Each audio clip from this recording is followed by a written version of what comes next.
এই যে বিকেলবেলা ভাত বসিয়ে দেওয়া হয়ে গেছে।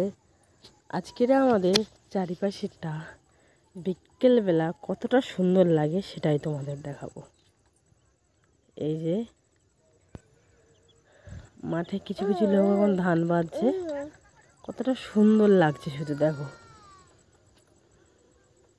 চলো তোমাদের রাস্তা থেকে আরো ভালো করে দেখায়।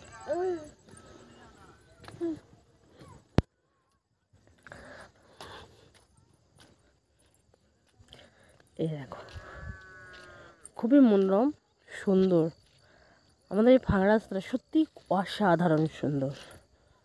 আর বিকেলটার তো কোনো কথা হবে না, জাস্ট ওয়াও। এই যে আজকের বিকেলে বাগানে জল দেয় না, তাই বাগান প্রায় অনেকটাই শুকনো। আর এই যে লোকে মাঠে ধান বাঁধছে, এই যে চারিদিকে শুধু ধান আর ধান।